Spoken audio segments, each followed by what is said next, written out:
ஓம் முருகா போற்றி, கந்தா போற்றி, கடம்பா போற்றி, கதிர்வேலா போற்றி, அறுவடை வீடு கொண்ட முருகப்பெருமானே போற்றி போற்றி.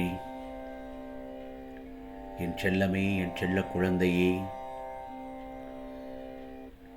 இந்த நல்லதொரு காலை வேளையில் இந்த முருகப்பெருமான் உனக்காக நல்லதொரு வாக்கு சொல்ல வந்திருக்கிறேன். கோடியில் ஒருவனுக்கு மட்டுமே கிடைக்கும் இந்த முருகப்பெருமானின் அருள் வாக்கு. இது உனக்கு இன்று கிடைத்திருக்கிறது, தவற விட்டு விடாதே என் செல்லமே. முருகனுக்கு அரோகரா, கந்தனுக்கு அரோகரா என்று பதிவு செய்துவிட்டு இந்த முருகப்பெருமான் சொல்வதை கவனமாக கேள். என் செல்லமே, உன்னுடைய ஒவ்வொரு அசைவும் இந்த முருகப்பெருமானுக்கு நன்றாக தெரியும். நீ யோசித்துக் கொண்டே இருப்பதை நான் பார்த்து கொண்டுதான் இருக்கிறேன். நிச்சயமாக இந்த நல்ல நாளில் முழு மனதாக இந்த முருகப்பெருமானை நம்பி உன் எண்ணமும் செயலும் இருந்தால் உன் செயலில் நான் இறங்கி உனக்கு நிச்சயம் நல்லதொரு மாற்றத்தை கொடுப்பேன். நீ பட்ட மிகப்பெரிய வேதனைக்கு நல்லதொரு பதில் கிடைக்கப் போகிறது. இதோ இந்த முருகப்பெருமானின் கரங்களை இறுக பற்றிக்கொள். நிச்சயமாக நல்லதொரு செய்தி உன் காதில் கேட்கப் போகிறாய். முருகா, இது எனக்கு நடக்குமா நடக்காதா என்ற சந்தேகம் எழுந்தால் நடக்காது. நம்பிக்கைதான் முக்கியம். என்னுள் நம்பிக்கை வைத்தால் நல்லது நடக்கும். பொறுமையாக என்னை காலம் காலமாக வணங்கி வந்த என் செல்ல பிள்ளை அல்லவா நீ? முருகனுக்கு அரோகரா, கந்தனுக்கு அரோகரா என்று மனதார என்னை அழைத்து நிச்சயமாக உனக்கு நான் ஏதாவது ஒரு ரூபத்தில் வந்து நல்லதொரு விதமாக காட்சி தருவேன். இதோ உன் மன அமைதிக்கான நான் ஒரு சில சிந்தனைகளை சொல்கிறேன். தனிமையில் அமர்ந்து எதனால் உனக்கான பிரச்சனைகள் வருகின்றன, அதில் தீர்வு காண என்ன வழி என்று முதலில் யோசனை செய். நல்ல மனிதர்களுடனும் அனுபவம் வாய்ந்த பெரியவர்களுடனும் ஆலோசனை கேள், தவறே கிடையாது. அதே நேரத்தில் ஒருபோதும் மூடர்களின் செயல்களை பார்த்து உனது மகிழ்ச்சியை இழந்துவிட வேண்டாம்.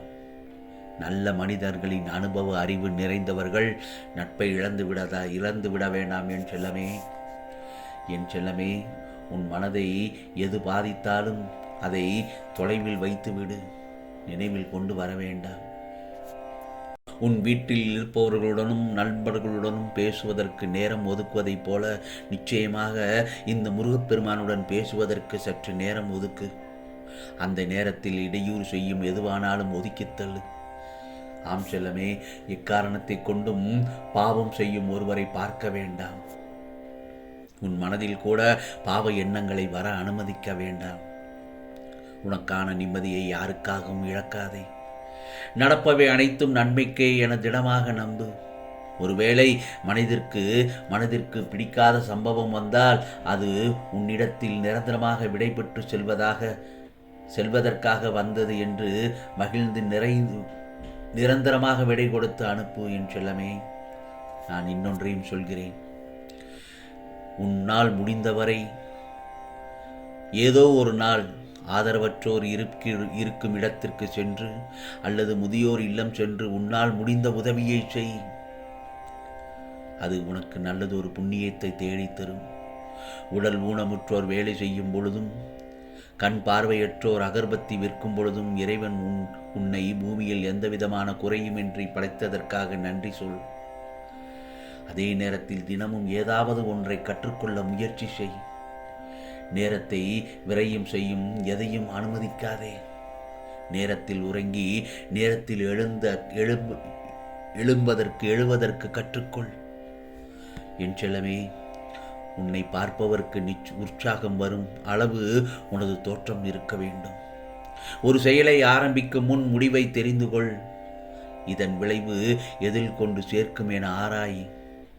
உன்னை புரிந்து மதிப்பவர்களுக்காக கண்டிப்பாக சில நேரம் ஒதுக்கு என் செல்லமே. பிறகு எல்லாம் உனக்கு பிடித்த மாதிரி நடக்கும் என எதிர்பார்க்க வேண்டாம். இந்த உலகத்தில் எவ்விதத்திலும் நீ எதிர்பார்ப்பது சில நேரங்களில் உன்னை ஏமாற்றத்தில் கொண்டு போய் உனக்கான நிம்மதியை இழக்கச் செய்துவிடும். ஆகவே எதிலும் நேர்மையாக இரு. தர்மத்தின் வழிபடி நடக்க மறக்க வேண்டாம். முருகா முருகா என்று என்னை சதா சர்வகாலமும் என்னை துணையாக வைத்துக்கொள். மனம் குழம்பும் பொழுது சிறிது நேரம் எதுவும் பேசாமல் என்னை நினைத்து மனம் விட்டு என்னிடத்தில் பேசிவிட்டு உனக்கான காரியத்தை துவங்கு. நிச்சயமாக உனக்கு நல்லதொரு பலியை காண்பித்து விடுவேன் என் செல்லமே. காலம் போடும் கணக்கை இறைவனை தவிர யாராலும் மாற்ற முடியாது. அதனால் உன் மனதில் எப்பொழுதும் நல்லதை நினை, நல்லதை செய். மற்றதை இந்த முருகப்பெருமான் பார்த்து கொள்வேன் என்று நல்லதொரு எண்ணங்களில் உன் மனது இன்று நல்லதொரு விதமாக நிரம்பட்டும் என் செல்லமே. நம்முடைய எல்லையில் நாமே நின்றுவிட்டால் அது கௌரவம், மற்றவர்கள் நிறுத்தினால் அது அவமானம். ஆம் செல்லமே, மரணம் வரையிலும் நினைவில் வைக்க வேண்டிய ஒரு உண்மை என்ன தெரியுமா? மாறும் குணம் உடையவர்கள் மனிதர்கள் இந்த உலகத்தில் இருக்கிறார்கள். அதே நேரத்தில் மதிக்காதவர்களிடம் பணிவை காட்டிவிடாதே. மதிக்காதவர்களிடம் உன் பணிவை காட்டிவிடாதே. அது உன் அடிமைத்தனத்தை காட்டும். உன்னை மதிப்பவர்களிடம் கோபத்தை காட்டிவிடாதே. அது உன் அதிகாரத்தை காட்டும். புரிகிறதா என் செல்லமே? ஆகவே தவறை மறந்து விடலாம். ஏனென்றால் அது தெரியாமல் செய்வது. துரோகத்தை மன்னிக்கவே கூடாது. ஏனென்றால் அது திட்டம் போட்டு செய்வது. இவையெல்லாம் உனக்காக நான் சொல்லும் அருள்வாக்குதான் என் செல்லமே. ஆகவே வாழ்க்கையில் பொறுமையும் விடாமுயற்சியும் இருந்தால் சிரமங்கள் என்னும் மலையையும் கூட வென்றுவிடலாம். பொறுமை அவசியம். எல்லாவற்றுக்கும் ஒரு நேரம் உண்டு. ஜெயிக்க நினைப்பவர்களுக்கு அவசரம் கூடாது. மகிழ்ச்சியின் சாவி என்ன தெரியுமா? பொறுமை. அதே நேரத்தில் இந்த உலக வாழ்க்கையில் சம்பாதித்து கொள்ள வேண்டிய குணங்கள் எல்லாவற்றிலும் மிக மிக உயர்ந்தது பொறுமைதான். பொறுமை கொண்டவரின் வாழ்க்கை மற்றவர்கள் பொறாமைப்படும் அளவிற்கு இருக்கும். ஆகவே ஆமைக்கு பிறப்பே பாரம் என நினைக்கவில்லை. அது பாதுகாப்போடு இருப்பதே அதன் சிறப்பு. உனக்கென்று இருக்கின்ற வாய்ப்புகளை சிந்தித்துப்பார். சற்று அமைதியாக உட்கார்ந்து உனக்கென்று வரும் வாய்ப்புகளை தவற விடாமல் சிந்தித்து அதை எப்படி கையாளலாம் என்று முதலில் சிந்தித்துப்பார். வருகின்ற வழியையும் தாண்டினால் உனக்கான வெற்றி நிச்சயம் என் செல்லமே. ஆகவே இந்த நாள் நல்ல நாளாக உனக்கு விடிந்திருக்கிறது. இந்த முருகப்பெருமானின் அருள்வாக்கு உனக்கு என்றும் உள்ளது என் செல்லமே. இதோ நான் உன்னிடத்தில் பேச வந்தேன் அல்லவா?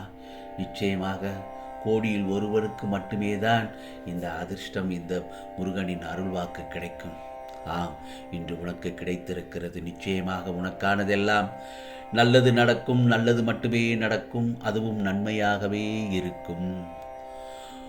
ஓம் சரவண பவ. ஓம் சரவண பவ. ஓம் சரவண பவ.